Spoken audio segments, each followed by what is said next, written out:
Hello, everyone. My name is Marcela Madrid. I am the Program Manager for Climate and Environmental Justice at INCLO. I'll give a few technical reminders before getting started. We have live interpretation between English and Spanish. You can switch your preferred language using the globe icon on the Zoom screen.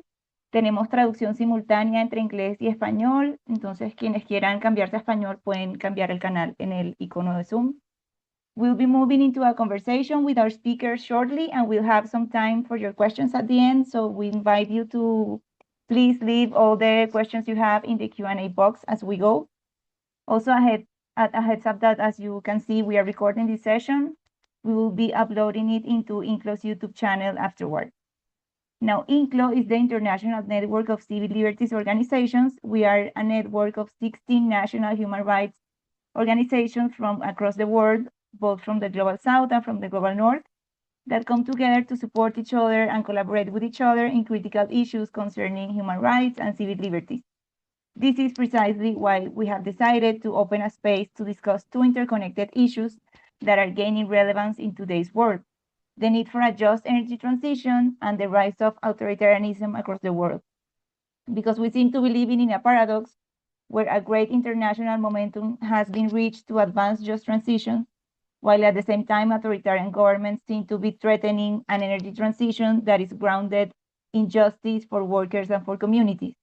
So it is to explore these tensions that we have launched this series of webinars, a three-part series that is called Holding the Line, Just Energy Transitions Amid Democratic Backsliding. These will be three conversations between civil society actors and academics from different geographies to explore possible pathways for bringing global advancements on just transition to national and local contexts that are facing democratic challenges. Today is the first session, and as we know, we will be discussing the governance of just transitions. So basically, we want to take as a starting point all of these recent milestones achieved in international scenarios, such as the Belem Action Mechanism or the Santa Marta workstreams, to name just a few, but we will go deeper into them in a moment. And how do we feel all these mechanisms and agreements with substance, and how do we land them in the realities of different local agendas with different political realities? Then in September, for the second session, we will talk about the financial aspects of energy transitions, so how to fund the transition in an equitable way and what this means for fossil-dependent economies. And finally, in October, we will discuss how human rights can shape these transitions, taking the International Court's advisory opinions as a departure point. We will leave the link on the chat with all the information and the details so you can know if you want to register for the next two sessions. So for today's conversation, we will have a great panel of speakers, but I will give the floor to our moderator, David Akana, to introduce them. David is a journalist and program manager for Monga Bay, Africa. And as some of you may know, Monga Bay is one of the largest and most relevant media outlets reporting on environmental issues across the world. So David, the floor is yours. Excellent, great. Thank you so much, Marcela. I have to say that we're really pleased to be part of this whole process. So thank you. So perhaps just at outset, I think, Marcela, you've actually made some very important points just to frame exactly the overall conversation that we're having this morning, perhaps afternoon for some of you as well. But I just add a few more things here just to say that if you look at the overall international space 10 years ago, maybe 11 years ago to be more exact, you would argue that there was some significant consensus that that the world had pretty much around how you govern issues around climate change, isn't it? I do recall, and I think that for some of you in the room or some of the participants this morning, you must have been in Paris at the time. And we celebrated that milestone in part because I think we all agreed at the time that, we were making significant progress towards governing issues around climate change. But then if you fast forward, the picture to today, you would argue in very significant ways that consensus is under pressure, isn't it? We are seeing increasingly climate denialism. We are seeing democratic backsliding, as you've rightly said. We are seeing some sort of renewed enthusiasm towards fossil fuels. We are seeing a shrinking of the civic space in certain parts of the world. And at the same time, the transition has to continue because this is actually inscribed in the Paris Agreement, isn't it? And you would argue in very significant ways that renewable energy is expanding. And I think that's a good news in the last several years. The critical minerals are also becoming a strategic issue for most countries, as well as the new global mechanism for just transition that is just emerging, including the Belem mechanism that you just talked about, achieved by the global community last year in Brazil. So perhaps the question, I guess, is no longer simply, can we achieve, a just energy transition? It is basically, how do we then hold the line? And rightly so, and I think that's how you framed it at INCLO. It's how do we hold the line on justice when politics around the transition itself is really changing in very meaningful ways. So I'd have to just say here that, of course, most of all you in the room in this webinar are mostly from the private sector or the civil society, to put it that way. And so the question, of course, is, when governments falter, what can communities, trade unions, courts, cities, for instance, businesses, social movements, et cetera, do to be able to continue to advance action as well as accountability? And how do they protect the gains that have almost been made up until this point, while continuing to push government towards implementation? So basically, that's going to be the conversation that we're going to have this morning. And I have to say that we really have a very interesting panel. We have Ayshka Najib, who is a campaign coordinator and a just transition lead at People's Climate Diplomacy Program. We have Peter Newell, who is a professor of international relations at the University of Sussex, a sustainable theme lead at the Sussex School of Progressive Futures and co-founder of the Rapid Transition Alliance. We also have Manuel Tufró, who is a part of the Center for Legal and Social Studies, a human rights organization based in Argentina. And he's actually joining us from Argentina, Buenos Aires this morning, but he's also working at the regional and international level. So welcome, Manuel. Lastly, we have Attila Szabó, who is a human rights lawyer, but he's also head of the legal aid services at the Hungarian Civil Liberties Union. So we'd like to welcome all of you and thank you for taking time to join us this morning. I'd like to say that we're going to have a round of questions to all the panelists. We've had 4 of them. Each panel is going to have around 5 minutes for us to have a quick conversation on some very specific question. We would have 30 minutes to discuss together. And for you who have been able to take time to join us, you're going to have 15 minutes to ask any questions. So please hold on to any questions that you may have. As Marcela has indicated, do not hesitate to send any questions that you may have in the chat as well. So that's what we have. So to get started, if you don't mind, Ayshka, once again, thanks for joining. I know you're joining in from Mexico today, if I'm not wrong. If that would be okay, we can start with you. And my first question to you would basically be around the fact that if you look at 10 years from now, so if you look back, back in 2015 and where we are right now, what are the 1 or 2 or 3 just transition, advances that we should not underestimate?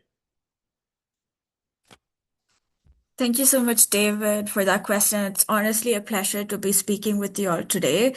It's interesting that you were reflecting on 2015 and those who were there in Paris that time. I was in middle school when the Paris Agreement was being agreed upon. So I did grow up learning about the Paris Agreement. And I feel like as young people, we're also coming up with this fresh new wave of ideas against these democratic backslides and the anti-rights movement and the fossil fuel industries co-opting spaces that you talked about. So it has been a particularly difficult context, I would say so myself. But I feel like there are a couple of things that we need to point out when we talk about reflecting what happened since then. Of course, that there was integration of just transition into the Paris Agreement and later on into the Katowice Committee of the impacts of implementation of response measures. But what to note is that in both of these contexts, the way that just transition was being brought into the conversation in UNFCCC was particularly around decent work and quality jobs. But we know that just transition is a little bit more than just decent works and quality jobs. And I feel like that's the second thing that I want to get at. Just transition, of course, has been rooted in the workers' movement since the 1980s and the workers' protests that happened in the US against polluting companies, etc., etc. But what we've noticed is that the concept of just transition has evolved over time. If I can take a quick example, the first thing that we talk about when we are discussing just transition is the workers, is labor rights. But something that we've been able to bring into conversation, especially from a gender lens these days, is like when we talk about labor, whose labor are we actually accounting for? And in most cases of these scenarios, we do not account for the labor that women and gender diverse people carry on, especially the labor on care work and the care economy, as well as a lot of the informal working sector. So this is one layer of like not just interpretation, but like exploration that we've been going into in defining what just transition can encapsulate. But it is also another lens is to kind of address just transition from a more systemic perspective, to understand that there are systemic levels of extraction, exploitation, and colonization that has driven and continue to drive climate crisis, and just transition as an opportunity to address these underlying systemic barriers. The second kind of transformation that we've seen since the last 10 years is the just energy transition partnerships that came out of the Glasgow Climate Pact back in 2021 of COP26 that took place in Glasgow. And as part of the Just Energy Transition partnerships, it brought together multilateral and bilateral agreements amongst countries to support Global South countries in funding transition in these Global South democratic countries. We have a particular case study of South Africa and Indonesia, where there was money flow from like Germany, Canada, etc., other Global North countries. But if we take a deeper look into the Just Energy Transition partnerships, we will see that particularly in the case of South Africa, the way that they received funding from these Global North countries was mostly in the form of loans. And because of that, the country was put under pressure of transitioning away from fossil fuels, which their economy deeply depended upon. But at the same time, they did not have the adequate resources and technology that was quality based in order to do that transition. And what this revealed to us is this major historical divide, but also inequality amongst the different countries, and that these countries live in different capacities and capabilities to do this transition. So it really like brought forward the importance of resource mobilization and international cooperation that must take place to enable that these countries get onto the equal playing field in order to be able to transition. And we know that there's a lot of transition happening, right? But that question was, is that transition really just? And the Just Energy Transition partnerships really brought that into the light. And this is where the conversation evolves into the UNFCCC, that yes, transition is happening, but it needs to be just. Yes, transition is happening, but it's more than just quality and decent work, right? It includes social dialogue, social protection, care economies, informal working sector, extractive industries, etc., etc. And it is in this context that back in COP27, as part of the Sharm el-Sheikh implementation plan, there was a decision agreed in order to put just transition on the agenda item. And it was agreed through two formats. One is to kind of create a just transition work program. And the second one is that there would be an annual high-level ministerial dialogue on just transition in the intersections of different thematic areas. So then we fast forward to COP28 in Dubai, where I'm actually based and come from, where we agreed upon the just transition work program.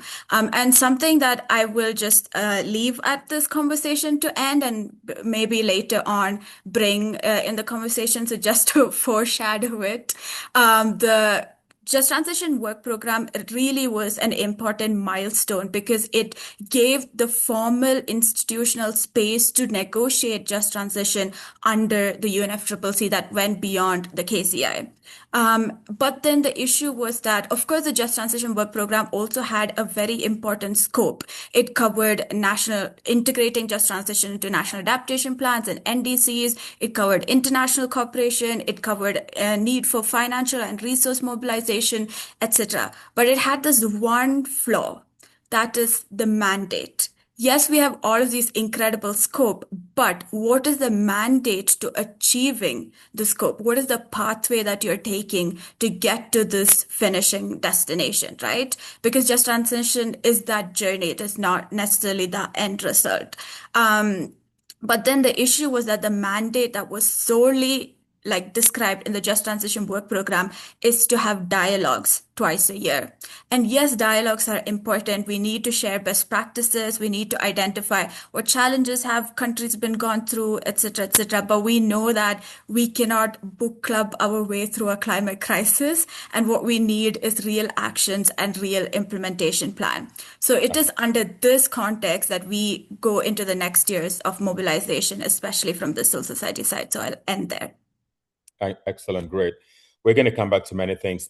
Isn't that great, Ayshka? In part because, as you rightly said, you studied this, you studied Paris in school, and for you to have gotten into the overall UNFCCC process and studied higher, just transition has been governed in the last 10 years, and explain it and probably help lay the groundwork for us to properly understand how this is all going on within the UNFCCC process is great. So thank you. We'll come back to many of the things that you've mentioned. Shall I just move quickly to Peter Newell? Peter, you've been, studying and, writing a lot about these issues in your career. You're actually part of academics.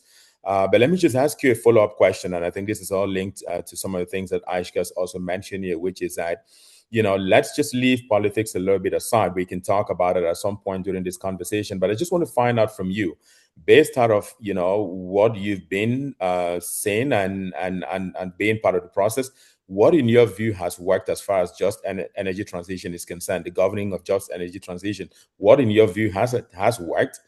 Where have governments succeeded in moving away from fossil fuels while protecting workers, communities, and vulnerable groups? Right, thanks very much, David. Muchas gracias, Marcela, y el equipo de CELS también. Yeah, it's a very good question. So it depends, how we're defining what's worked, what counts as success, and for whom. But I guess it's worth noting a little bit, picking up on what Ayshka was just saying, was that for a very long time, we couldn't even have the conversation about transitioning away from fossil fuels. I mean, just to show my age, the first COP I went to was in 1996 in Geneva, COP2. And, from that point onwards, there's been very little discussion of fossil fuels as the primary cause and driver of the climate crisis. And it's really only been in the last few years that we're starting to actually have this very difficult conversation around fossil fuels, which of course are the primary driver of the climate crisis. And although, David, you said let's not talk about the politics, in a way we have to, because there's a lot of very powerful actors that don't want to have this conversation. And that will probably feed into our conversation later on about backlash and policy reversals and the things that we're reflecting on here in terms of how to hold the line. And maybe picking up also on something that you've raised already is this sort of evolution of how we think about just transition.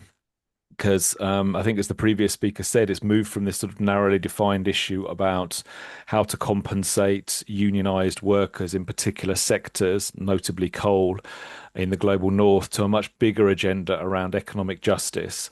And that, of course, has been an entry point for broader conversations about alternative ways of advancing a just transition, including a fossil fuel treaty, which is an initiative I'm part of. And part of that is really addressing this fundamental fact that there's a huge production gap, basically, in the world, that governments around the world are planning to extract and to burn more than twice the amount of fossil fuels than would be compatible with the goals of the Paris Agreement. And so we need to really strengthen these sorts of efforts. Now, luckily, coming back to your question, what's been going on, many governments have been voluntarily and incredibly, in some cases, leaving reserves of fossil fuels in the ground as part of just transitions. And we're doing some research and have been over the last few years looking at what we're calling first movers. So countries that have moved first in adopting bans, moratoria, phase out policies, restrictions on export finance for fossil fuels, fossil fuel subsidy removal, a whole suite of different policies and measures. So this is countries like the UK, which went through a difficult coal transition, but has also now got restrictions on new oil and gas licenses that are currently being discussed as I speak. but also restrictions on export finance. But Denmark has had this transition away from oil and gas, and countries such as Costa Rica, going back to 2002, they've had a policy in place, which again is being contested at the moment. But many governments around the world, in different ways, have been adopting these sorts of policies, and I think crucial to them and to their success is this ability to try and build cross-party support, cross-party political support, but also to involve all key actors in discussions of these policies. So this raises a little bit this issue that we'll be discussing today too, of civic space. Like, is there the space there for trade union actors, for civil society actors, indigenous groups in many contexts, to be involved in these discussions about alternative energy pathways and building out alternatives?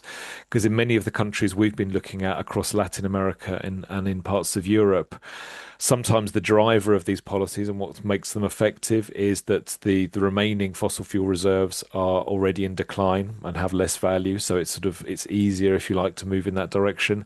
But sometimes it's because there's a real economic alternative. There's a boom in solar, as there was in Chile, or there's a big growth of the wind energy industry, like in Denmark or the UK, enabling those countries to go that bit further.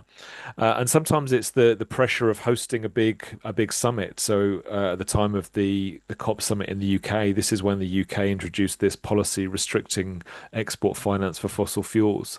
Likewise, when Chile was co-host of one of their COPs, it started its discussions around the Powering Past Coal initiative and being an associate member of the Beyond Oil and Gas Alliance and the No New Coal Compact, etc.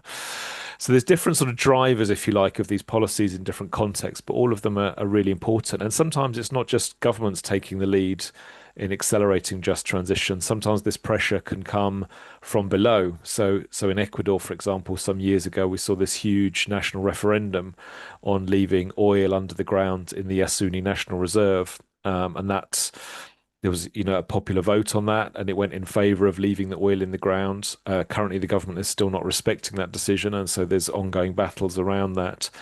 So, these policies take different courses, they arrive and they emerge and they evolve in different ways, but all of them, I think, shed important light on what's possible.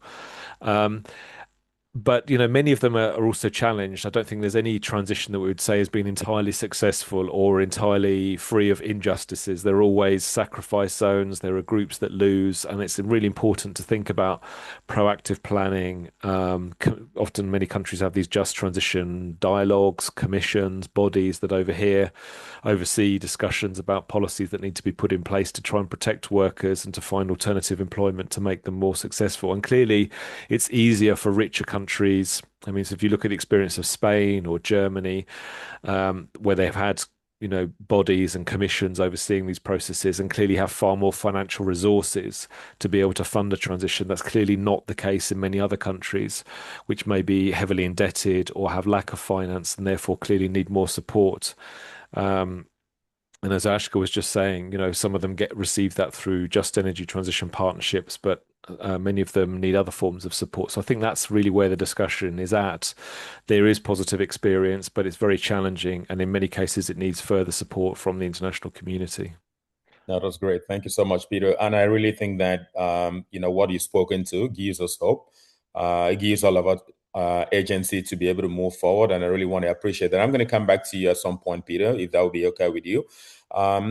Shall I just go over to Argentina and just have Manuel? Manuel, thanks again for joining. I know you're in a country where the politics, it's very challenging at the moment.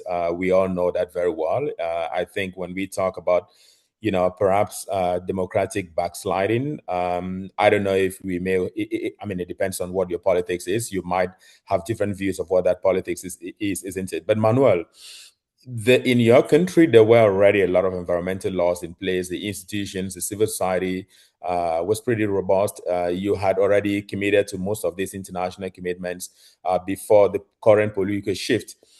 What has proved resilient in Argentina today, and what has become most vulnerable under the new political environment? Okay, thank you very much for the invitation. I'm going to switch to Spanish for my presentation, so heads up to the translator. Bueno, muchas gracias a todas y todos. Mi nombre es Manuel Tufró, del Centro de Estudios Legales y Sociales de Buenos Aires, Argentina. En relación con la pregunta planteada sobre qué ocurre con la institucionalidad argentina, que a nivel de las protecciones ambientales y también de algunas protecciones a las comunidades indígenas, incluiría también aquí, eh, había habido durante muchos años avances importantes, sobre todo desde la década de 1990, avances que se plasmaron en el reconocimiento de convenios, en la suscripción de acuerdos internacionales, en la suscripción de acuerdos como el acuerdo de Escazú, por ejemplo, ¿no? Sobre el acceso a la información el acceso a la justicia y la defensa de defensores ambientales.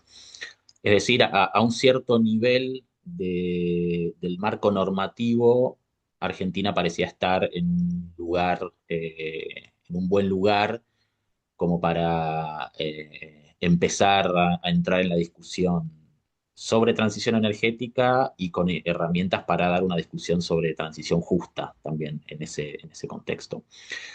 Sin embargo, lo que sucedía al mismo tiempo es que este marco normativo bastante avanzado encontraba muchas dificultades para ser implementado, ¿no? Para ser llevado a la práctica.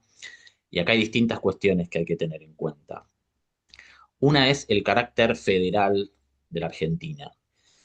Como parte de esa organización política federal, son los gobiernos provinciales quienes tienen una responsabilidad principal sobre los recursos naturales y quienes además tienen parte también de la responsabilidad de la gobernanza de la cuestión ambiental y de la cuestión de los derechos de los pueblos indígenas. Estos gobiernos provinciales pusieron muchísimos obstáculos para poder hacer realidad este marco normativo más general vigente a nivel federal. Y esto porque al mismo tiempo que digamos, la movilización social, la lucha y el activismo a nivel judicial iban logrando estos reconocimientos de derechos, lo que fue ocurriendo también fue una profundización de la crisis económica en la Argentina, en la cual la necesidad de divisas, básicamente de dólares, se transformó en el objetivo político y económico principal, porque es la única manera que hay hoy en día, y desde hace muchos años, por el modo de organización del sistema económico argentino, de mantener cierta estabilidad en las variables macroeconómicas, ¿no? Básicamente inflación, precio del dólar, todo eso depende de la entrada de las divisas extranjeras. Y a medida que, digamos, el capital fue encontrando en las industrias extractivas, básicamente los hidrocarburos en la Patagonia, en el sur del país, y más recientemente el litio y otros minerales críticos, también en el norte del país, fue encontrando, digamos, interés en esos minerales, la disputa territorial se empezó a ampliar y son zonas donde hay mucha presencia de comunidades indígenas. Como decía, los gobiernos provinciales son quienes llevan adelante sobre todo estas políticas y son quienes han puesto muchos obstáculos para que este marco que estaba vigente no llegara a materializarse en buena medida en la práctica. Tenemos otro factor que es que también el Poder Judicial y sobre todo las justicias, que también son provinciales, ignoran sistemáticamente, yo diría en muchos casos por ignorancia y en otros casos deliberadamente, los estándares internacionales y la jurisprudencia también internacional en torno a obligaciones del Estado en materia climática y en materia de derechos de los pueblos indígenas. Con todo esto lo que quiero decir es, existía y todavía existe en buena medida ese marco normativo de avanzada, pero tenía muchas dificultades ya en el proceso previo al momento actual político, ya encontraba muchas dificultades para ser implementado. ¿Cuál era el rol del Estado nacional en ese contexto? Es un Estado bastante débil en relación con las políticas ambientales e indígenas y que en los últimos años lo que había hecho básicamente era avanzar con algunas decisiones que podríamos denominar parches, ¿no? O como decisiones de emergencia para tratar de solucionar algunos problemas emergentes sin abordar las cuestiones estructurales de fondo. El ejemplo más claro de esto es una ley que se aprobó en el año 2006 sobre emergencia en relación con las comunidades indígenas para suspender los desalojos de esas comunidades. Esta ley luego no fue renovada, se transformó en una decisión administrativa y entonces quedó con un estatuto jurídico extremadamente débil, por lo cual, una vez que el nuevo gobierno, ahora sí de extrema derecha, llega al poder en el año 2023, a fines de 2023, le resultó muy fácil deshacerse de este tipo de medidas de emergencia que se habían dictado. Esas medidas de emergencia habían sido importantes como herramienta de lucha para muchas comunidades y movimientos sociales, sobre todo para la lucha jurídica, ¿no? Para presentar en los tribunales como una herramienta para la discusión ahí.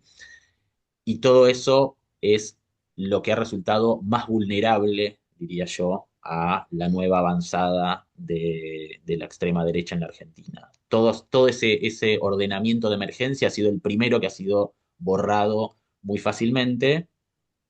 Y aquí hay una de las cuestiones centrales que estamos viendo hoy en la Argentina en muchos temas, que es que muchos de los éxitos de la extrema derecha tienen que ver también con las debilidades del proceso anterior y de los déficits de institucionalización del gobierno anterior.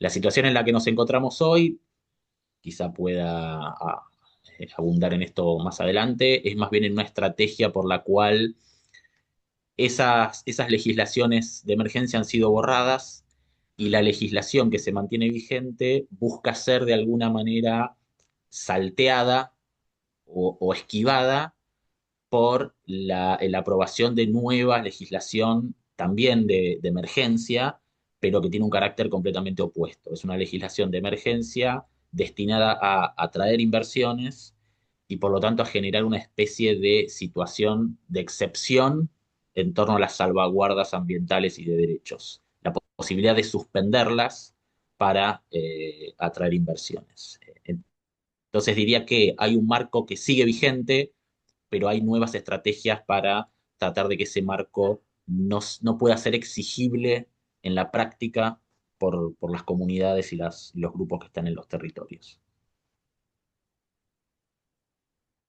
Wonderful, wonderful. Thank you so much, Manuel. That's really deeply appreciated. You do have plenty of work, isn't it? Let me just go over across the world to Hungary, particularly in Budapest. And we have with us Attila. Attila, you spent a lot of your time as well working on this issue. Speak to us a little bit about your unique circumstances as well. You know, we had for over 15 years, Viktor Orban was pretty much on the right side of politics as well. But then you've had a change in your government. But I'd like you to just speak, if you don't mind, based out of the last 16 years of Viktor Orban's government, from the perspective of civil society that you're part of, what has actually changed since the last election, and what institutional damage or constraints remain despite the change in government?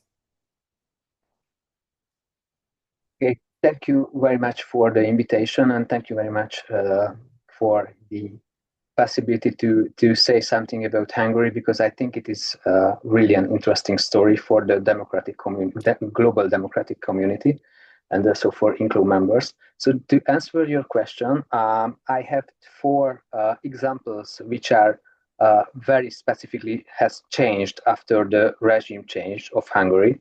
One of the most important issues closely connected to the environmental issue is the freedom of information requests. Before April 2026, we had the possibility, and also other civil community had the possibility to ask data from the state legally, but it was always necessary to go to court to get any relevant data from the state. So even we had the right, it was very difficult to get the right. And it has changed almost immediately. I had a personal freedom of information request. It was submitted before the election, and it was answered in few days of the election. And it is not just one example. It is a kind of pattern, which is, I think, it is very important if we want to get a better environment, because you had to know how the state work with different environmental data. And it happened, and it is also a sign that before the election there were experts, even the Hungarian government, but they had not the possibility to answer to data requests. Now they had the possibility, so it changed very quickly.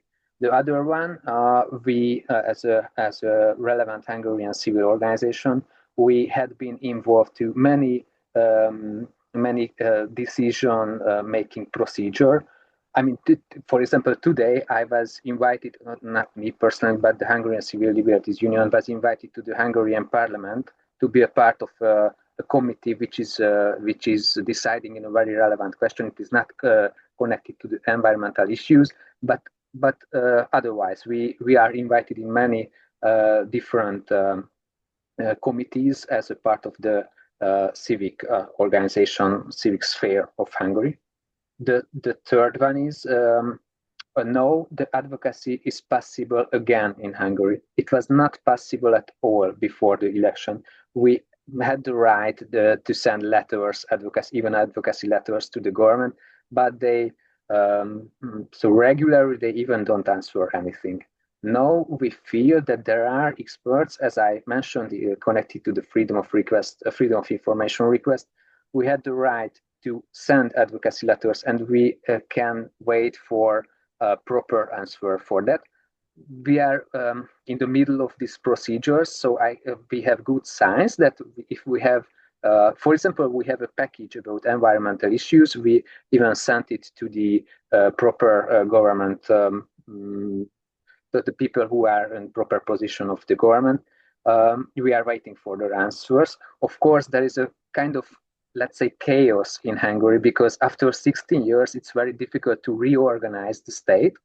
But we have very good signs that we care about our opinions as an advocacy organization.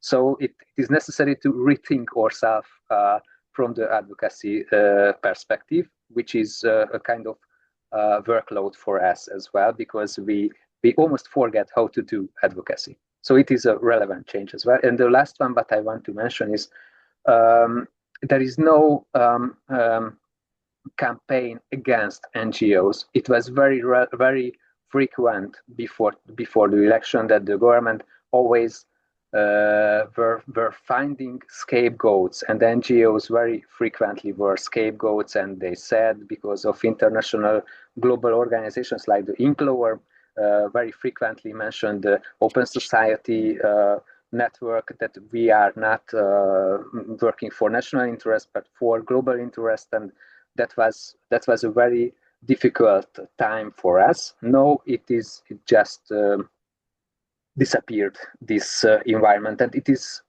how can I say, it's like a mentally it's a very good sign. So now we are going to a better environment, and we feel possibilities to influence the change, the state, and work with the state, not against the state, which is also a task for NGOs. Of course, we have to be cautious, not go too close to the state, because we are a watchdog organization. But it is different to be a watchdog in a democratic environment than an autocratic environment, and it is easier to be a watchdog organization in a democratic environment. It is better for environmental issues as well. Thank you. Excellent. Thank you so much. Isn't that great progress, particularly for those who really care about these issues, freedom of information, greater involvement of the civil society, advocacy is now possible in Hungary, no more campaigns against NGOs. So in a way, we can leave this conversation knowing that the civic space is not shrinking in Hungary, it's rather expanding. So that's great. Thank you so much, Attila. Shall I just circle back to Ayshka? You're in Mexico. Thank you again for raising some of the issues that you raised.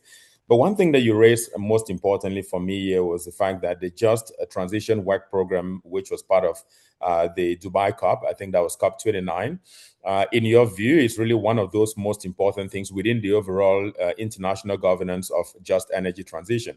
I don't want to broaden it overall to climate change. But let's just stay there for a second. But one thing you also said was that there's issues about the mandate, issues about the pathway. As we move forward to COP 31, which is going to happen pretty much soon from now in Turkey, what is your thinking in respect to how we then, what are the possible pathways for us to be able to ensure that this work program actually translates into greater gains and greater wins? Thank you so much, David. So I have like two things to talk about on this question. So if I can backtrack a little bit. So yes, we walked away with a COP28 with the Just Transition Work Program, and it did give us quite a lot of like room to be hopeful about like negotiating and discussing just transition. But then the issue again was like the situation that its only mandate was to have dialogues. So when we went forward to COP29, what happened was that we had the dialogues in between. We had like a dialogue on NDCs, we had a dialogue on adaptation and just transition. But when we went to COP29, we were not able to land on a consensus decision. So what happened at COP29 was a Rule 16, which meant that there was no formal decision agreed on just transition. So this really left civil society with so much frustration and anger, because that meant that a whole year was wasted on when we could have made progress on just transition. So there was talks about like, how do we go beyond that just transition work program? How do we evolve? There were conversations about an advisory board. There were conversations about like creating some form of institutional arrangement, etc. So maybe many of you here also doesn't know this. I'm also like sharing this story. So when I was absorbing all of these, information and ideas coming, and I had like quite the winter break from December to February. And during that winter break, I went back to the drawing board, and jotted down a quick Google document and a diagram that I made on Canva, actually, which back then I called the Global Just Transition Mechanism. So I created this blueprint for what an institutional arrangement such as a mechanism could look like that really puts into center implementation, action and support, knowledge building, international cooperation, transferring of resources, and most importantly, a seat at the table for civil society and rights holders. And I brought this proposal to the Women and Gender constituency, which is the observer constituency I'm part of. And luckily enough, there were adults in the space that actually gave the opportunity to trust my idea and take it forward. And then fast forward at COP30, we got the decision to implement or develop a just transition mechanism. This was a huge victory for civil society, because this was a proposal that came from the movement, that came from an idea of a young feminist that was taken and shaped by civil society stakeholders together. So for me, what I would really like to see at Antalya in COP31 is to ensure that we walk away with an ambitious decision to develop that just transition mechanism. I really feel that just transition mechanism is the next big thing. It is the next big thing that centers justice after the Paris Agreement.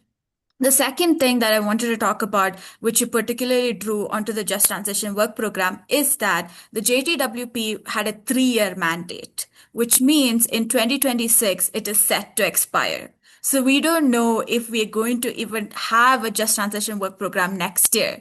So in Antalya, they are deliberating the terms of reference for the renewal of that Just Transition Work Program. When we were in SPs in Germany, the midterm conference, we thought that the renewal of the work program was going to be the simplest thing on the agenda, but that was the most contentious issue that went on discussions. So there is a little bit of tension around it. And we're hoping that in Antalya, we are able to strike an agreement that does preserve the Just Transition Work Program, as it is one of the important aspect that allows us to negotiate politically on just transition. And so something that civil society actually pushed for at the SPs that I really want to point out, which gives us the right track to Antalya, is that we felt it SPs walking out that parties didn't have enough space to deliberate on these important issues. And we put forward the idea to have an intersessional. And thankfully, that was taken up by the parties and the secretariat, and it was agreed at the SPs. So we're going to have an intersessional in Australia that will bring together all of the countries ahead of Antalya to discuss the Just Transition Work Program and the Belem Action Mechanism.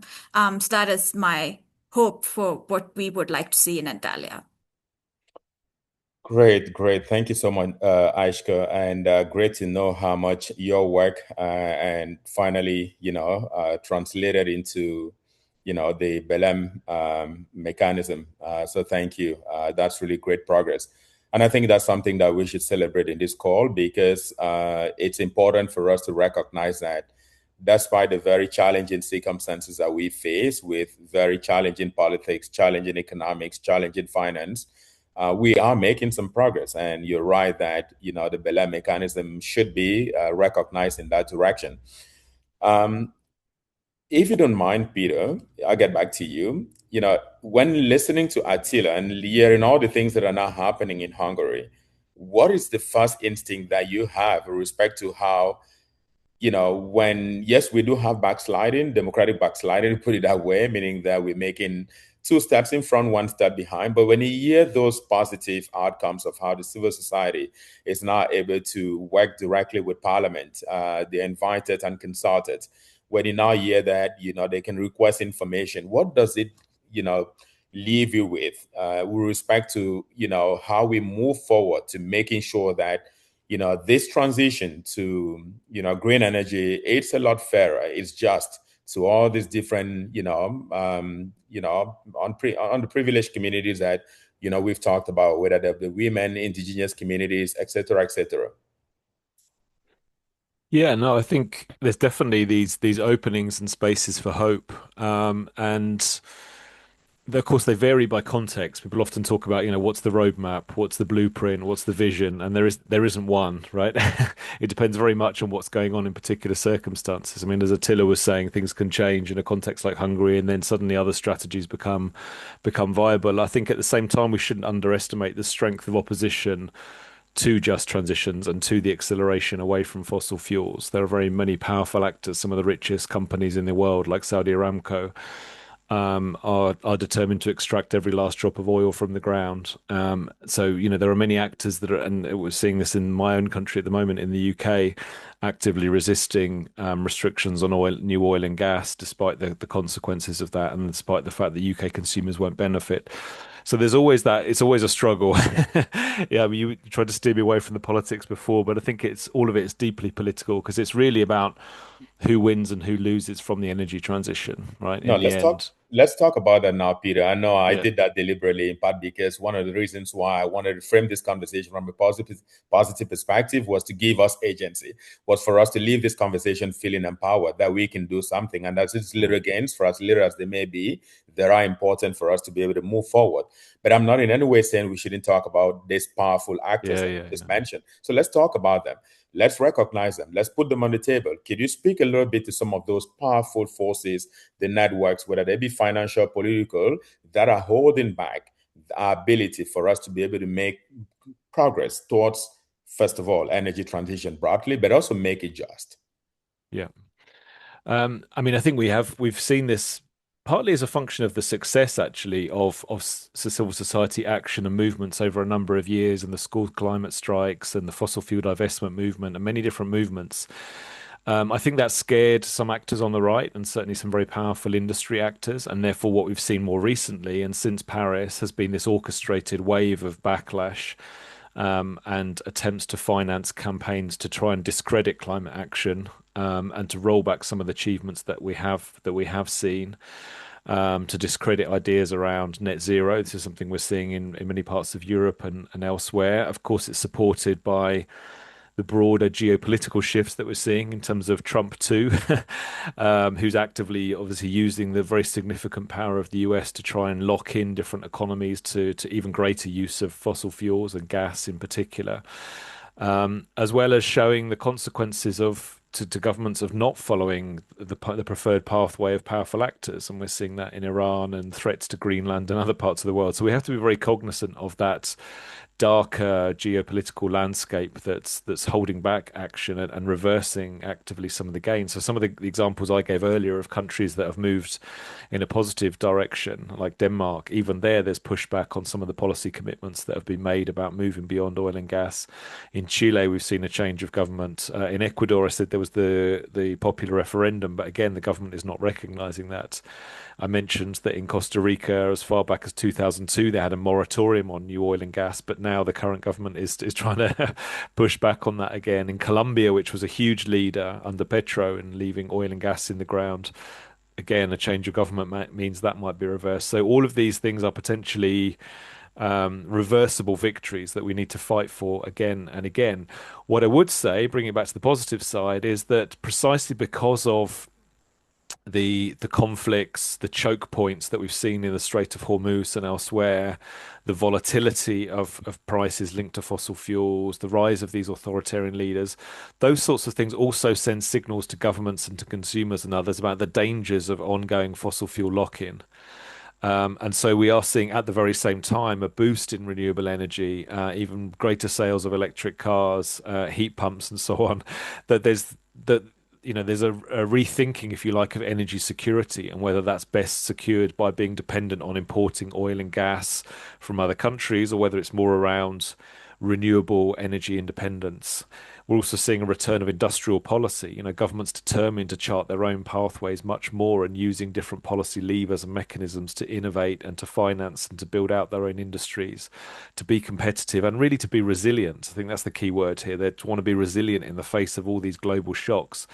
And so that more toxic global geopolitical environment is precisely also pushing governments to protect themselves in ways that might benefit the transition, I guess is what I'm saying.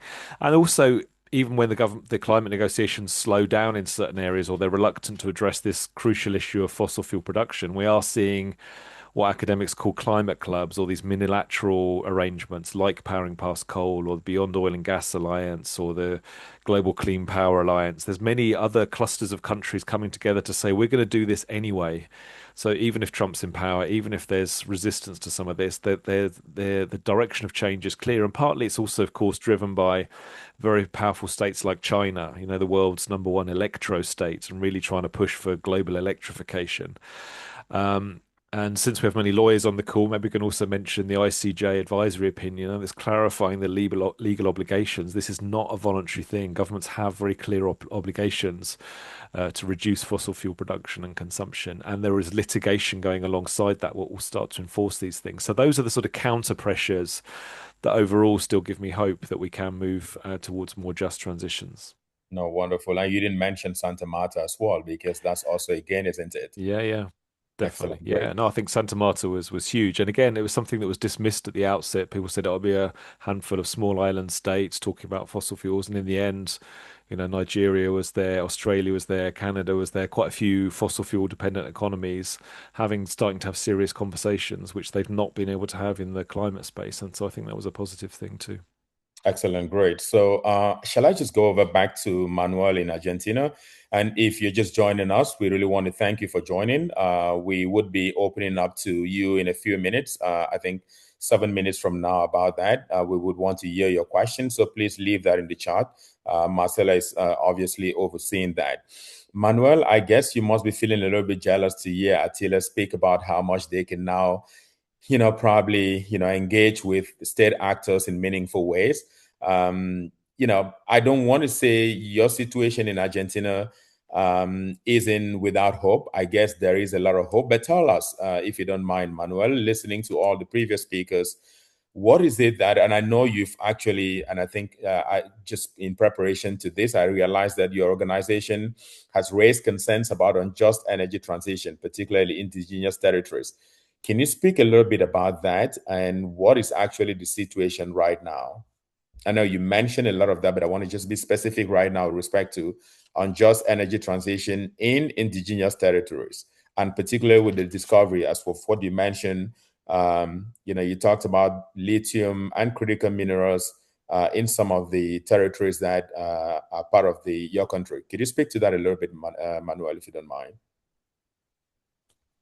Claro, por supuesto, David, perfecto. Voy a hablar basándome sobre todo en el caso de las comunidades indígenas del noroeste de la Argentina, que es donde se está dando actualmente la disputa por el litio y más bien por el agua, ¿no? Porque para las comunidades indígenas es una disputa por el agua más que por el litio. Ahí creo que para hablar de la transición injusta tendríamos que ver cuál es el modelo de gobernanza que se fue desplegando en los territorios indígenas en estos últimos 10, 15 años, para luego intentar entender qué impacto puede llegar a tener esta nueva capa de mirada más autoritaria, negacionista, que trae el actual gobierno argentino. Lo que venimos viendo en los últimos años, en las últimas décadas, ya diría en los territorios, es una especie de refinamiento de las estrategias de gobierno, donde las empresas tienen un rol central, ¿no? Yo diría que es una gobernanza básicamente corporativa, donde las empresas son las que articulan las relaciones sociales en el territorio, son las que se proponen para atender o solucionar problemas nuevos o problemas estructurales de las comunidades. Muchas veces son las que incluso generan una mediación en la relación con el propio Estado, o sea, las empresas arman los diálogos y los vínculos entre las comunidades y el Estado. Un Estado que, como decía antes, es básicamente el Estado provincial, que es el más presente en la cuestión extractiva, y que es un Estado que está, digamos, subordinado, podríamos decir, a las estrategias de las empresas. En ese contexto yo hablaba de un refinamiento, porque estas empresas, sobre todo las mineras, han ido desarrollando de una primera fase en la que directamente podríamos decir que ignoraban cuestiones como la consulta a las comunidades, por ejemplo. Lo que han hecho más bien es ir desarrollando una serie de interpretaciones propias y de estándares propios de los instrumentos internacionales, como por ejemplo el Convenio 169 de la OIT.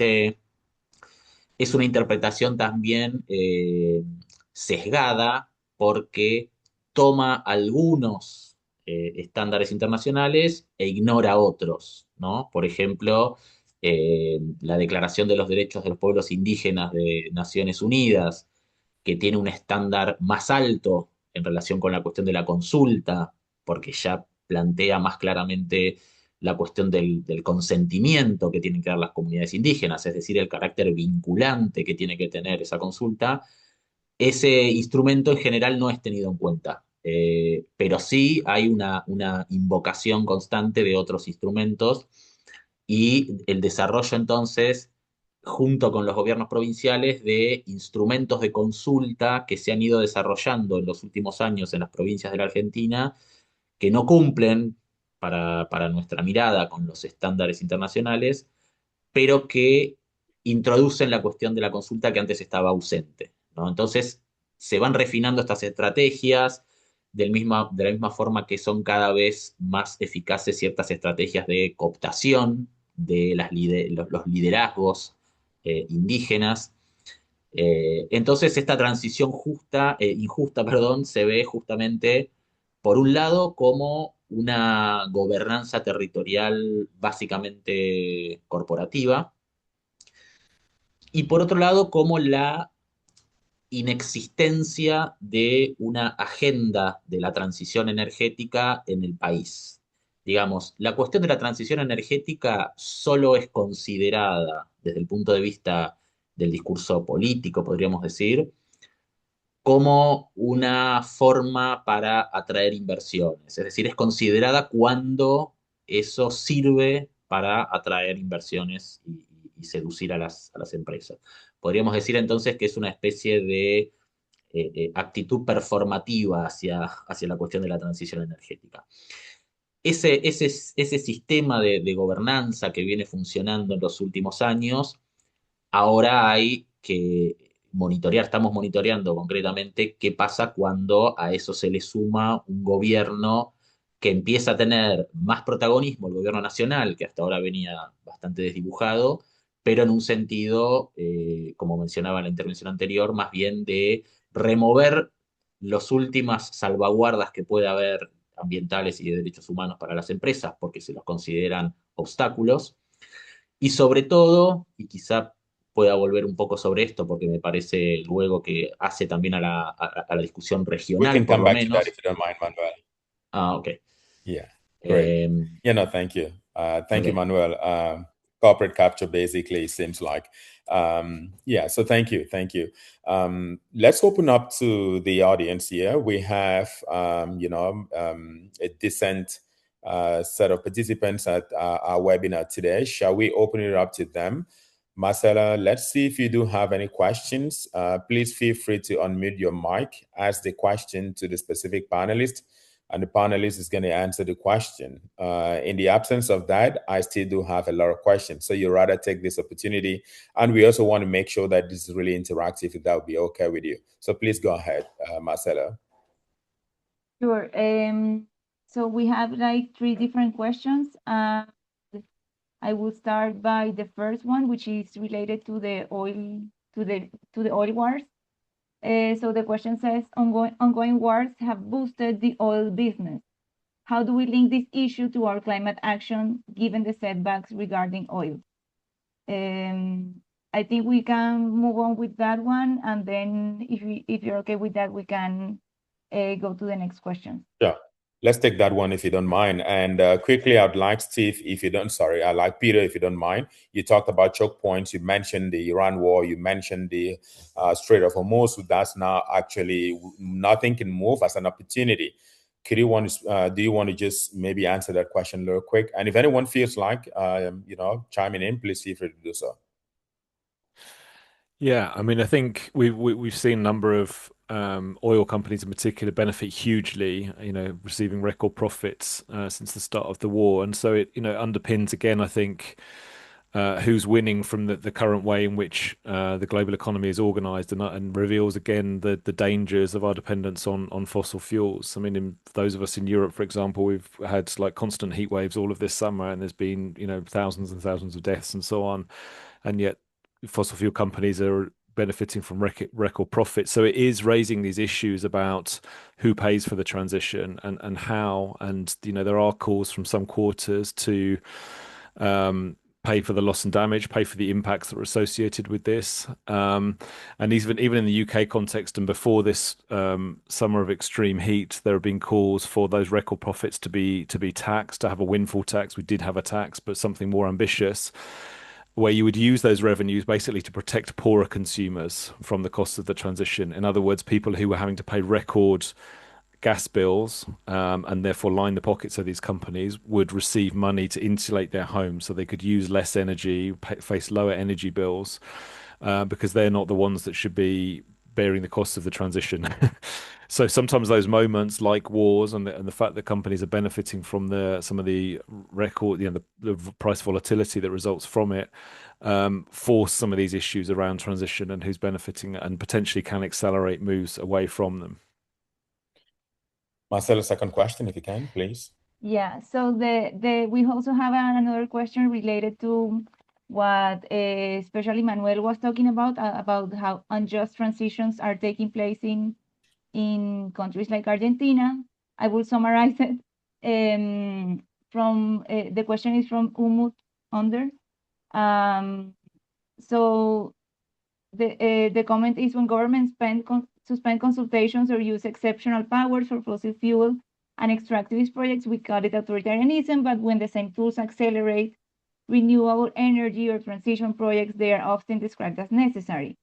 So the question is, for the panelists, where is the red line, and how can the Belem Action Mechanism play a role here? can the mechanism receive a case where the project, that the renewable project is the one causing the harm? I think this is a question that Ayshka can respond very well from the perspective of the mechanism and the tools that we have at hand. Thank you so much, Marcela. And this is such a very important question to talk about because especially we can see that a transition is already happening. It's already underway. But the question is, how is that transition happening? Over whose lands is that transition happening? And who is at the center of that transition? And so this has definitely been an important debate that civil society has been pushing internally within multilateral spaces such as the UNFCCC. And through that continuous lobbying and advocacy, we secured a win, which is paragraph 12 of decision 2 CMA 7, which is basically the decision on just transition that came out of COP30. I would really, really recommend everyone to go read it because paragraph 12 underlines around 20 or so safeguards or guardrails that countries need to follow when they do just transition, when they develop their national just transition plan.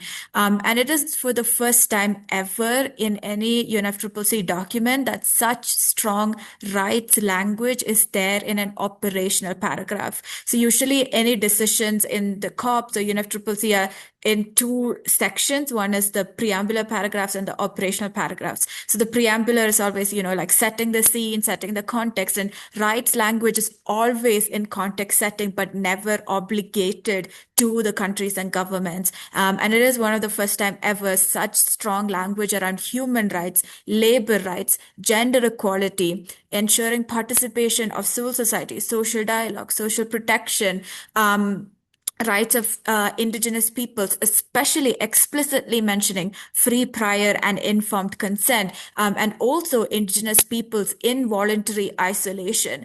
So this is a huge victory to ensure that rights is embedded in every national just transition plan. And of course, yes, there is just energy transition, but just transition is so much more than energy. It includes the agricultural industry, it includes such as fashion industry, the healthcare sector, etc., etc. So especially when we look at just transition from such a broader aspect, there is so much injustice embedded in these different sectors as well. And paragraph 12 is an opportunity for us to take a multilateral law that has been given to governments and push for it in our national circumstances as we advocate and lobby for our national rights and just transition plans as well. So it really also goes to the examples that Manuel was saying. So it's up to us and how we use that momentum that we received at COP30. And the mechanism is that opportunity to ensure that these mechanisms these principles don't just stay on paper, but it is implemented. So for the Belem and Attila mechanism that we're pushing, there is a central function that is particularly around operationalizing paragraph 12 of 2CMA 7. So just encouraging you all to check that out as well. Super. Feel free to also put that in the chat so that they can take a look at it soon after the webinar. Marcela, let's take many more questions. I think when it's more and more interactive, it even makes it a lot better and adds value. So please take the next question if you don't mind. Sure. Paragraph 12, we are taking notes. So there are 3 questions that are related to what can we do as civil society, what strategies can we put forward in terms of countering or resisting to these kind of transitions that are taking place and keep advocating for transitions that are truly just. One of them gives a context of how in Latin America we are seeing a political shift that is not just one country, but like a block of many countries trying to block the just transition. Another question. Just before that, can we answer that? Because that's a very good question, Marcela. We'll come back to the next question. I'm mixing the 3 of them because it's basically the same. So the question is, what strategies what strategies do you see for continuing to advance just transitions in this context? And another one related is when it comes to targeting extractivist companies, what should our strategy as civil society look like? Naming and shaming and legal claims are like sort of the tools that we have usually used. But is it enough? Are there others that should we be thinking about? And yeah, like it would also be interesting to hear what has worked in international comparative experience in terms of creative or thinking outside the box strategies to keep advocating for transitions that are just. No, that's wonderful. And I think it's a very important question. National perspectives here will be very helpful for those on the frontiers in the communities. Attila, you want to go? Manuel, please feel free. And I'd also want to say if there's anybody in the audience who has been thinking about, the cutting edge kind of approaches to, advocating for these issues, please feel free to maybe leave a message as well, because we need as much as we can so that at the end of the day, the INCLO members who are all here can get a sense of what needs to be done, even if working in spaces that are not that very open. Attila, please go for it. Okay, thank you. I'm sure I will not say the comprehensive strategy for that, but I would like to add one point of view, which is a Hungarian experience, and it is connected to the regime change of Hungary. I want to emphasize the role of local NGOs and local people for changing the government. And I think it is relevant for this question as well, because if we don't have local communities who are standing up against different projects and developments and like mining or any specific environmental issues which can be grabbed locally, then we don't have energy for the change. I mean, we need a lot of local communities standing up for this issue, and we need a network which is ready to connect them globally. And yeah, that's what I want to put to this question, the importance of locality. That was very important in Hungary in a different issue, but I think it's relevant for this question as well. Manuel, go for it. Thank you so much. By the way, Peter has also sent out a paper that I think could be very informative as well. I haven't looked at it, but please feel free to download that before we end the call. Go ahead, Manuel, please. Gracias. Sobre la pregunta de Lucila sobre las estrategias, creo que efectivamente son múltiples, hay que utilizarlas todas. Pensaría que siempre hay una estrategia de disputar la legitimidad en relación con el público más amplio, ¿no? Y ahí están las estrategias de naming and shaming, pero también estrategias que han asociado, por ejemplo, expresiones artísticas. Estoy pensando ahora en algunos ejemplos en Jujuy, donde se han hecho instalaciones artísticas en las salinas, donde se explota el litio como forma también de visibilización. Esto no puede estar desconectado de la estrategia de generar presión internacional sobre las empresas, y ahí también hay distintos caminos.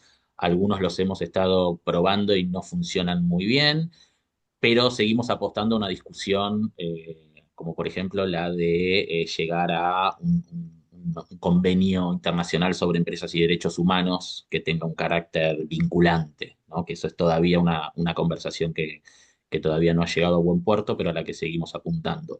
Y luego hay un tercer punto que es cómo los estados tienen que controlar a esas empresas, que creo que hoy es el punto más débil, por lo menos en América Latina. Y me voy a permitir acá conectar con la otra pregunta que hablaba de la situación regional de América Latina, pensada más bien como una especie de bloque, no como un país aislado. Yo creo que esa es una lectura correcta. Es la lectura que estamos teniendo ahora de cuál es quizá nuestra principal preocupación en este momento, y en el sentido del holding the line, que es un poco el título de los webinars. Nosotros creemos que en este punto está donde hoy hay que sostener la línea, que es evitar a toda costa que estas discusiones que estamos teniendo aquí sobre transición energética, transición justa, se transformen en discusiones sobre seguridad nacional y seguridad hemisférica. Porque eso es lo que está ocurriendo ahora, ese riesgo es el que estamos viviendo ahora, por lo menos en América Latina, a partir sobre todo de la conjunción entre las nuevas estrategias hemisféricas de Estados Unidos y una serie de gobiernos de extrema derecha que ya han ganado elecciones en la mayor parte del continente y que adhieren a esta política de Estados Unidos. Ese marco de seguridad nacional va a desdibujar completamente los acuerdos de los que venimos hablando, la posibilidad de disputar el acceso a la información. Si todo se transforma en secreto por temas de seguridad nacional, vamos a estar en un lugar muy, muy malo para seguir luchando por una transición justa. En América Latina, por lo menos, creo que ahora ese es el lugar en el que hay que sostener la línea. Marcela, we only have 15 more minutes, but I do think that we should take 2 more questions and then we will start to wrap up this webinar. Over to you. Yeah, I think we have just one more question. So it says, just transition is now entering Article 6.4, methodologies and voluntary offsetting standards as a scoreable, priceable co-benefit. So we are potentially watching justice turn into a fictitious commodity, a premium that finances the next wave of green grabbing rather than an obligation that prevents it. Well, green grabbing, that's another big concept there, isn't it? This is again saying that even while we thought it was a fight between the green and the brown energy, oil, coal, and gas, it's now even a fight in the green, which is that there is green grabbing. Any comments from any of you members of the panel before we then reflect a little bit about what needs to be happened between now and COP31? Any comments on that? Yes, please, Manuel, go ahead. Peter, sorry. Yeah, thanks, Zoe. And thanks so much for the question. Umwelt is my former PhD student. It's nice to hear from him. And he always asks the tough questions. So yeah, I mean, you point to a really important issue there. Like as far as the communities are concerned, it makes no difference whether you're drilling for oil or for lithium potentially, right? If your land is being taken away and you're not getting jobs and you're not getting any revenues, the exclusion and the violence is the same. And so, of course, there's issues around improving the standards and the corporate accountability and the liability and some of the things we've been discussing. I think in the end, because this often comes up in discussions around critical minerals and so on, it's also about reducing demand. And this is something we haven't talked about so much so far, but it's a crucial part of the picture. As we have this drive towards electrification and away from fossil fuels, we can't just replace one resource boom with another. There has to be an attempt to try and use less and use fewer resources to make batteries last longer and so on. Of course, there would always be some mining, and the mining that takes place should be safeguarded and the workers protected properly as far as possible. But ultimately, it has to come down to that. It has to be around trying to reduce demand, so there's less extractivism, which breeds all the problems that Manuel and many others have talked about that we're very familiar with across Latin America, but not just Latin America, where it's people on the front lines of these resource frontiers that suffer most and have contributed least to the problems that the extraction of these resources is said to address. So then it does come back to human rights and rights of consent and prior and informed consent and all those sorts of things as basic guardrails for resisting the worst of these excesses. But there's a responsibility on wealthier northern consumers and corporations to try and reduce less and place fewer demands on these resource frontiers as well. I think that's the only way out of this, personally. Well, no, that's great. Thank you so much. We would be closing in the next 12 minutes. Shall we use the next 7 minutes just to talk about the way forward, some prospective reflection, some prospective recommendations? This could either be based out of your own experience or based out of how you see the overall dynamic in terms of where we're going on the governance side. We've had plenty from you, whether that's the work that's going on within the UNFCCC, whether that's the progress that has been made to actually make this part of the conversation. If you look back several decades ago, whereby all the powerful forces behind fossil fuels would not even want this to feature in any of the conversations. And also hearing from two, individuals who are working in their countries, but also regionally on some of these issues, the progress that has been made, how much, backward movements they've made as a result of the politics. So let's just reflect a little bit about what needs to happen between now and COP31, which is going to be very important in terms of translating or taking the Belem mechanism a little bit forward. And Ayshka, you could just quickly check with you. I know that you've already spoken at length about the journey between Belem and what needs to happen now when we all go to Turkey. You've really explained a lot of things for us. But tell me, and tell the audience here, if you don't mind, in your view, what is one most important win that has to absolutely be safeguarded in a way that allows us to go in the direction of just energy transition?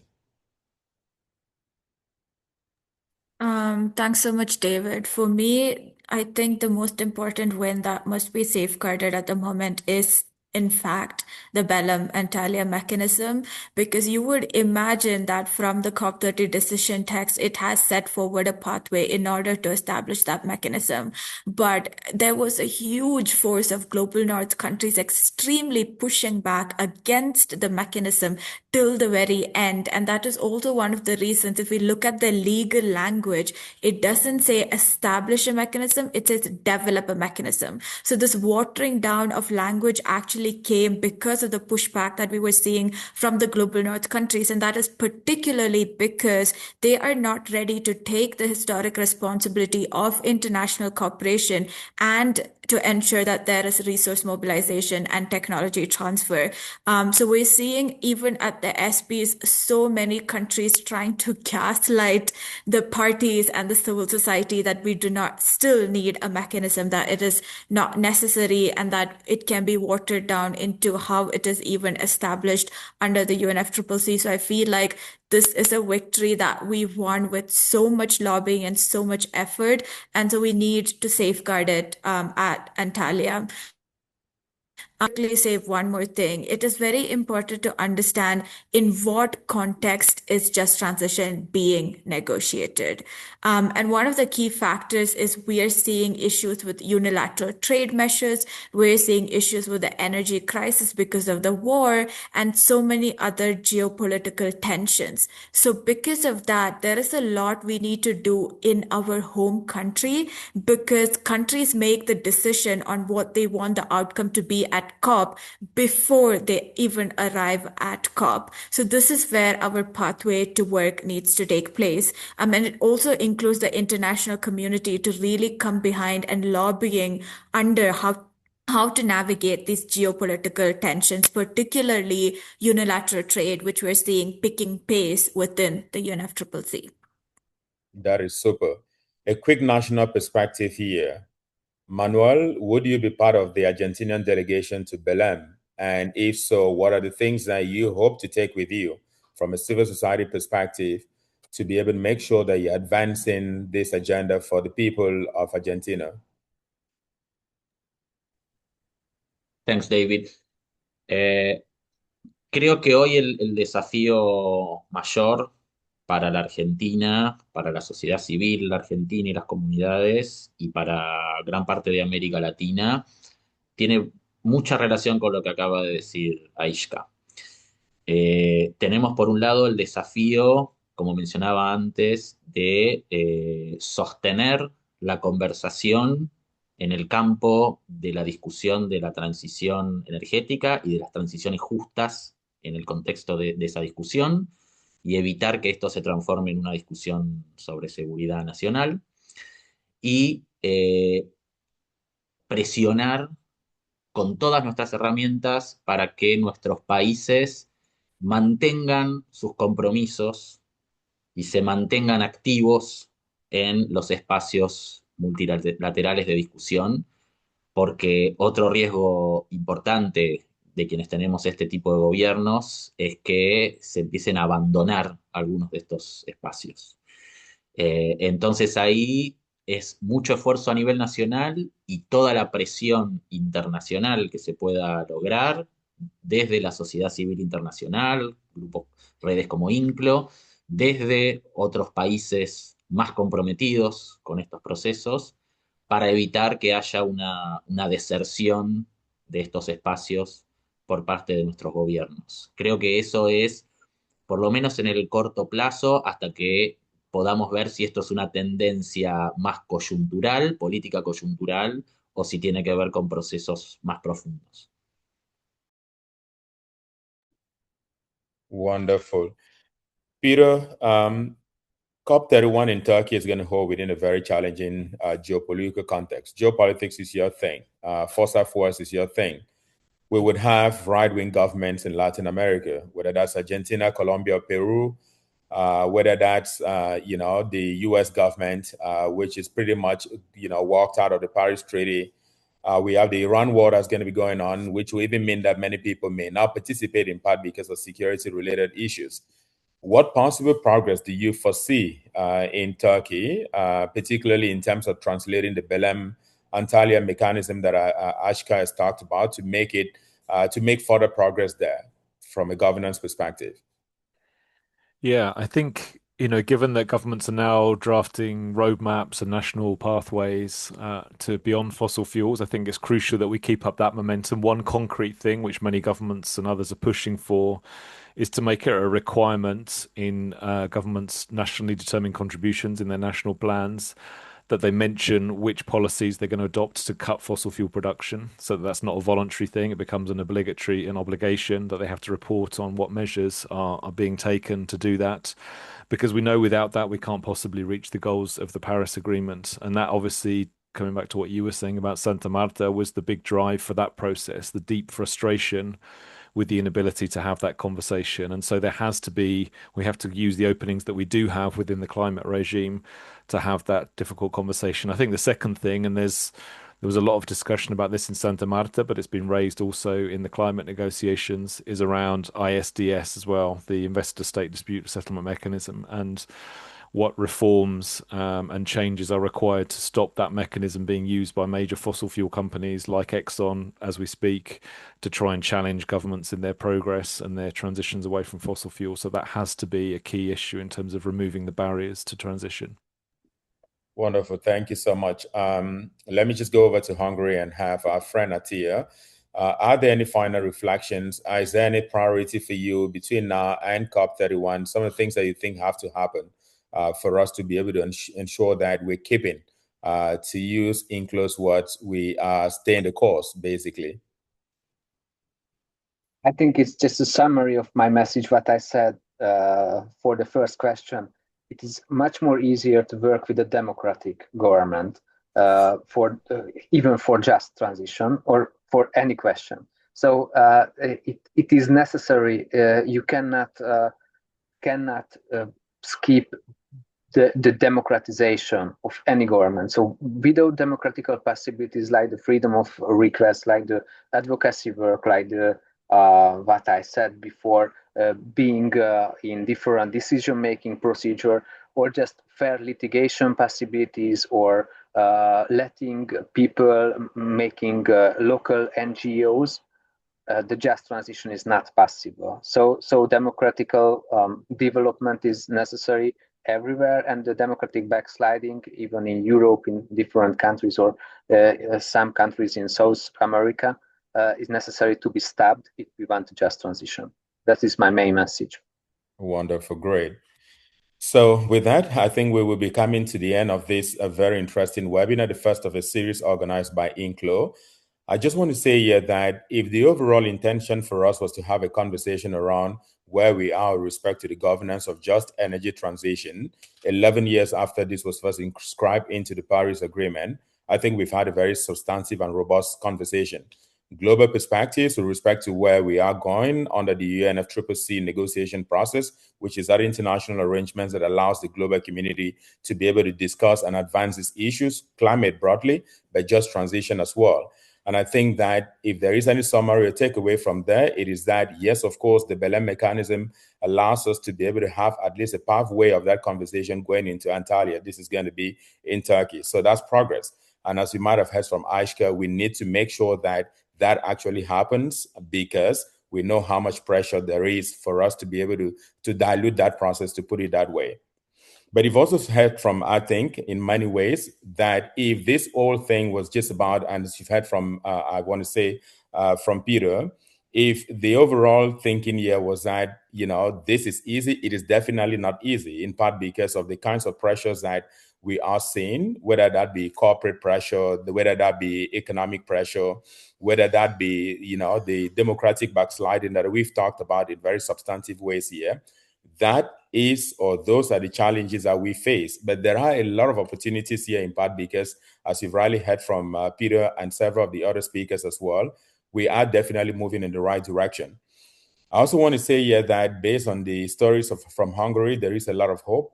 I think it's really important for us to recognize that in Hungary today, based out of what we've heard from Attila, there is civic space that is rather expanding and not shrinking. And I think this is really something that we should take home and go home today feeling pretty good about ourselves.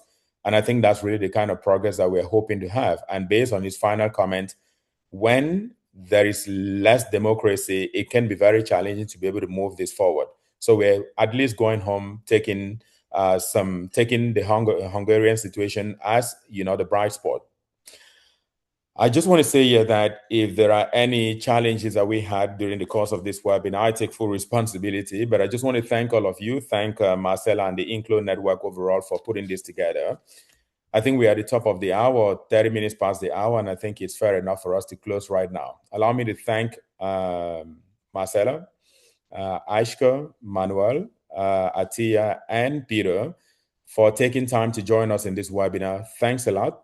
This conversation doesn't end here. The intention is for us to have a continuity in many different ways. So feel free to reach out to the panelists if you want to at any time, if you do have any questions that you did not ask. From my end, I just want to thank you and wish you a very nice day. Thanks. Bye. Thank you so much. Bye-bye. Thank you. Thank you. Bye-bye. Thank you very much. Thank you. Bye-bye.